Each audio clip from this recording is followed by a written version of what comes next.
नमस्कार भक्तजनों, स्वागत है आपका हमारे चैनल डिवाइन लव पर। आज हम आपको सुनाने जा रहे हैं परिवर्तनी एकादशी की पावन कथा, जिसे सुनने और पढ़ने मात्र से ही पाप नष्ट होते हैं और मोक्ष की प्राप्ति होती है। परिवर्तनी एकादशी का महत्व। भाद्रपद मास के शुक्ल पक्ष की एकादशी को परिवर्तनी एकादशी भी कहते हैं। इसे जल झूलनी एकादशी और पद्मिनी एकादशी भी कहा जाता है। पुराणों में बताया गया है कि इस दिन भगवान विष्णु क्षीर सागर में शेषनाग की सैया पर करवट बदलते हैं, इसलिए इसे परिवर्तनी कहा गया है। जो भक्त इस दिन व्रत रखता है उसे अनेक जन्मों का पुण्य फल प्राप्त होता है। पूजा विधि। प्रातः स्नान करके व्रत का संकल्प ले। भगवान विष्णु का चित्र या मूर्ति स्थापित कर उन्हें गंगा जल से स्नान कराएं। पीले पुष्प, तुलसी दल, धूप, दीप, नैवेद्य अर्पित करें।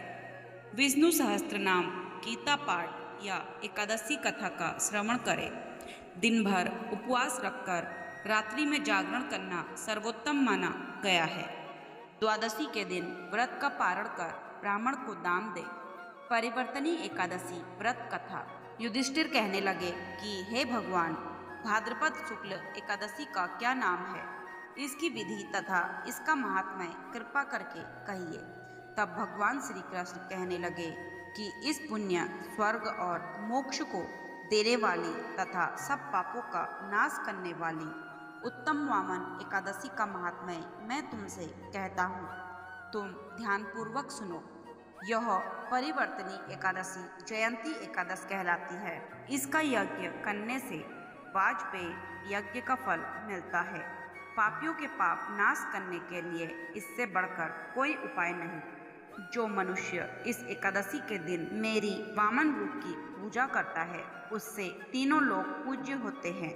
अतः मोक्ष की इच्छा करने वाले मनुष्य इस व्रत को अवश्य करें। जो कमल नयन भगवान का कमल से पूजन करते हैं वे अवश्य भगवान के समीप जाते हैं। जिसने भाद्रपद शुक्ल एकादशी को व्रत और पूजन किया उसने ब्रह्मा विष्णु सहित तीनों लोकों का पूजन किया। अतः हरिवासर अर्थात एकादशी का व्रत अवश्य करना चाहिए। इस दिन भगवान करवट लेते हैं, इसलिए इसको परिवर्तनी एकादशी भी कहते हैं।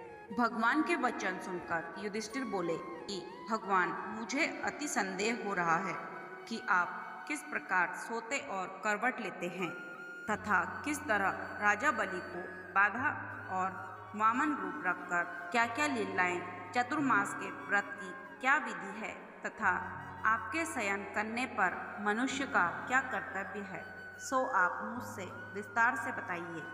श्री कृष्ण कहने लगे कि हे राजन, अब आप सब पापों को नष्ट करने वाली कथा का श्रवण करें।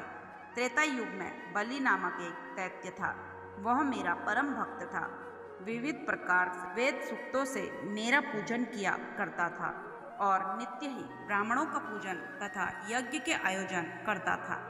लेकिन इंद्र से द्वेष के कारण उसने इंद्रलोक तथा सभी देवताओं को, इस कारण सभी देवता एकत्र होकर सोच विचार कर भगवान के पास गए। बृहस्पति सहित इंद्रादिक देवता प्रभु के निकट जाकर और नतमस्तक होकर वेद मंत्रों द्वारा भगवान का पूजन और स्तुति करने लगे। अतः मैंने वामन रूप धारण करके 5वां अवतार लिया और फिर अत्यंत तेजस्वी रूप से राजा बलि को जीत लिया। इतनी वार्ता सुनकर राजा युधिष्ठिर बोले कि हे जनार्दन, आपने वामन रूप धारण करके उस महाबली दैत्य को किस प्रकार जीता। श्री कृष्ण कहने लगे, मैंने वामन रूपधारी ब्रह्मचारी बलि से 3 पग भूमि की याचना करते हुए कहा, ये मुझको 3 लोक के समान है और हे राजन, यह तुमको अवश्य ही देनी होगी। राजा बलि ने इसे तुच्छ याचना समझकर 3 पग भूमि का संकल्प मुझको दे दिया और मैंने अपने त्रिविक्रम रूप को बढ़ाकर यहाँ तक कि भूलोक में पद, भूलोक में जंघा, स्वर्गलोक में कमर, महलोक में पेट, जनलोक में हृदय, यमलोक में कंठ की स्थापना कर सत्यलोक में मुख, उसके ऊपर मस्तक स्थापित किया। सूर्य, चंद्रमा आदि सब ग्रहगण, योग, नक्षत्र, इंद्रादि देवता और शेष आदि सब नागगणों ने विविध प्रकार से वेद सूक्तों से प्रार्थना की। तब मैंने राजा बलि का हाथ पकड़कर कहा कि हे राजन, एक पद से पृथ्वी, दूसरे से स्वर्गलोक पूर्ण हो गए, अब तीसरा पद कहाँ रखूं? तब बलि ने अपना सिर झुका लिया और मैंने अपना पैर उसके मस्तक पर रख दिया, जिससे मेरा वह भक्त पाताल को चला गया। फिर उसकी विनती और नम्रता को देखकर मैंने कहा कि हे बलि, मैं सदैव तुम्हारे निकट ही रहूंगा।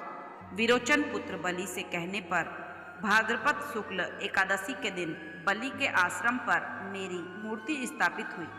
इसी प्रकार दूसरी क्षीर सागर से मैं शेषनाग के पृष्ठ पर हुई। हे राजन, इस एकादशी को भगवान शयन करते हुए करवट लेते हैं, इसलिए तीनों लोकों के स्वामी भगवान विष्णु का उस दिन पूजन करना चाहिए।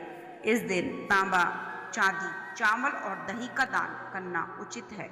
रात्रि को जागरण अवश्य करना चाहिए। जो विधि पूर्वक इस एकादशी का व्रत करते हैं वे सब पापों से मुक्त होकर स्वर्ग में जाकर चंद्रमा के समान प्रकाशित होते हैं और यश पाते हैं।